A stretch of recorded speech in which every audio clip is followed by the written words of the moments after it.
Hey, what's up, guys? It's your girl Rebel. So, as you guys can see on Instagram, I just had a baby. So, right now I'm actually breastfeeding, but I don't feel like showing you guys because just don't. Well, today I'm going to tell you guys about my birth story. So, I had my daughter on March 4th, 2018. So, it was February 27th, and I wasn't really feeling well. I was starting to slow down at that point because you guys could see on my Instagram I was working out and everything, trying to stay active during my pregnancy. So that particular day, actually that whole month of February, I started to be on bed rest and stuff like that. Like I was getting really tired, and my boyfriend and them went out with his nieces, and I was supposed to come, but I decided I was not going to go out at the last minute, so I stayed home. And I started having contractions. Like I started having pains on and off, so I'm thinking, okay, well, this is normal. um Backtrack 2 days prior. I decided I went to my midwife actually swept my membranes, so I was about a centimeter dilated, I think I was. Yeah. um let's go back a little bit. I decided I was going to have my daughter at a birthing center instead of a hospital because I was for no drugs, and I was looking at all doulas and everything on Instagram about how it's so much healthier for your child to like have a no drug birth, to make sure that they're not stressed out or anything, so they come out calmer and all these other health benefits. So I'm like, okay, I'm really all for it. So I found a birth center in Hollywood, Florida. I actually stay in Florida.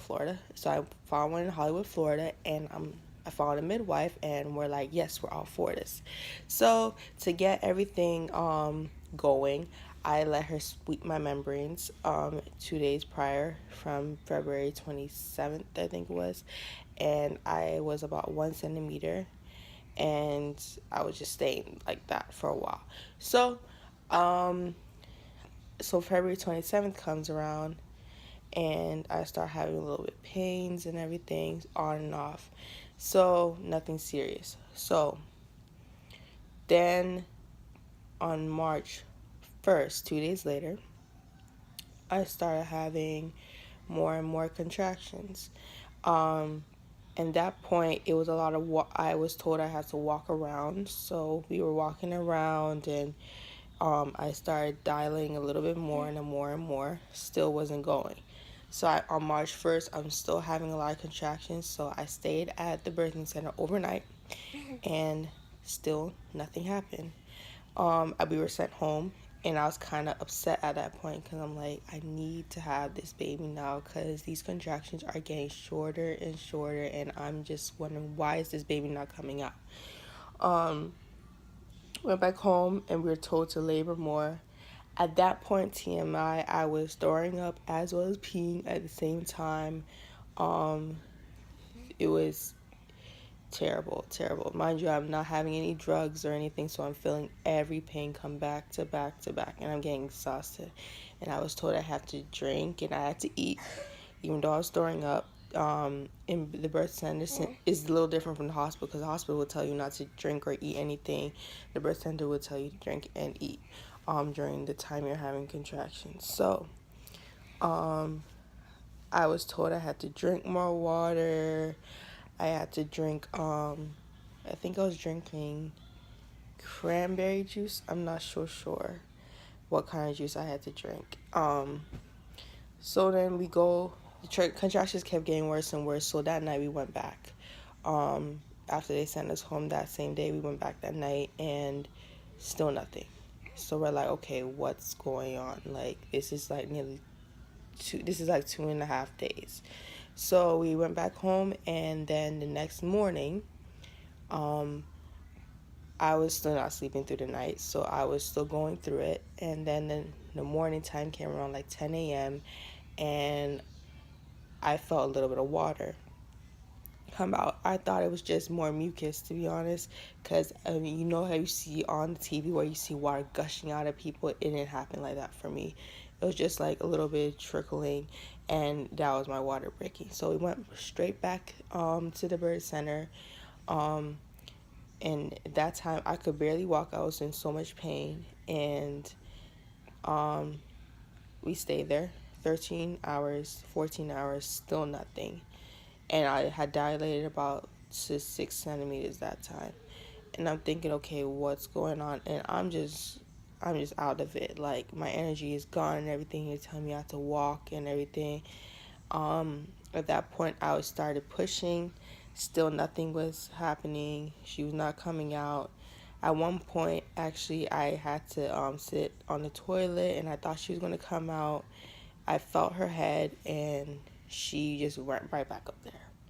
And we're like, oh gosh. So we're still there.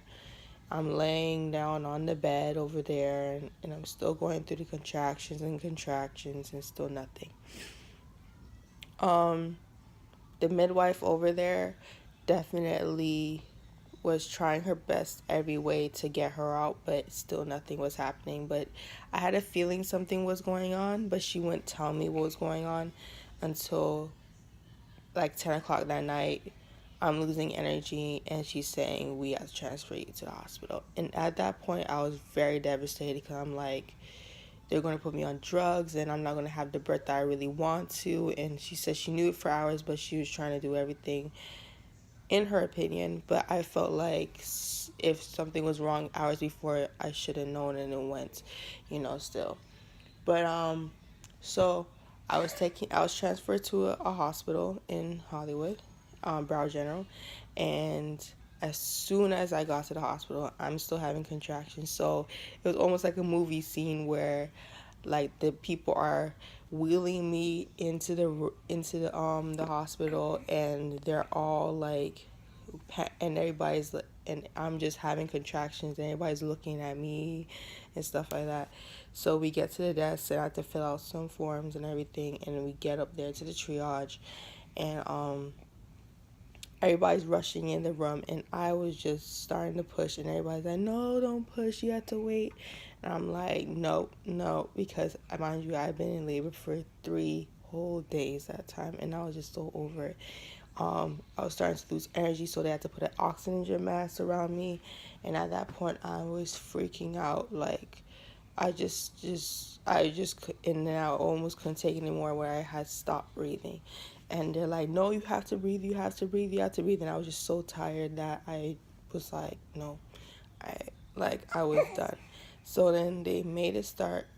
I started pushing, and they let me start pushing. And by that time, they tried to get Pitocin in me, but I already had started pushing her out before they can get any of these IVs and everything in me. Pitocin is a drug to help you get more into labor, but by that time they were giving it to me, I was already pushing her out, so she didn't get any of the Pitocin or anything, and I didn't get the epidural. The midwife did tell me that I was going to get the epidural if I had to go there, because they're going to give me the Pitocin to make the contractions longer and faster. I'm sorry, shorter and faster. And at that point, by the time I got there, it was already time for her to come out. Mind you, I was 8 centimeters dilated, and I was just sticking there for a while. That's the reason why I was transferred. So when I got to their hospital, I was trying to push her out, and nothing was working. So they basically had to perform an episiotomy on me, and basically I was losing energy, and I just did a few pushes, and then I was just like almost giving up. Like I started closing my eyes, like I couldn't breathe or anything. I was just giving up. And they're like, oh, we can see her head, we can see her head. And then that gave me more motivation to, okay, let's just get her out, please, because I was over it at that point. I'm like, 3 whole days of labor, you gotta be kidding me. I did all the exercises and everything I was supposed to try to make sure that I would have a faster delivery, and I was wondering why didn't it not work? Why was my body not responding and everything? So I was just going through it. and devastated at that point. So finally, when they said that the head was out, I'm like, okay, let's just get it out. So in a few minutes, she was born, and I was just, when I saw her face, her head, I freaked out. Like, you would see, like, I know in a video, I was literally in tears when I saw her because I didn't expect her to look so pretty and everything. It's a different feeling when you always have your baby, and it was my first child, and I was so happy ever since. Um, I did want to get my placenta, um, but I did not get to have my placenta because by that time I had her, I was supposed to get it to take home with me, but I got so busy like taking care of her for those last 2 days I was there. So that is my birth story. So in my next video, I'm going to talk about postpartum and what you go through definitely with your body. So thank you guys for watching. Continue to follow me on Instagram and subscribe. The link is down below. The little button is down below. And wholeness. Peace.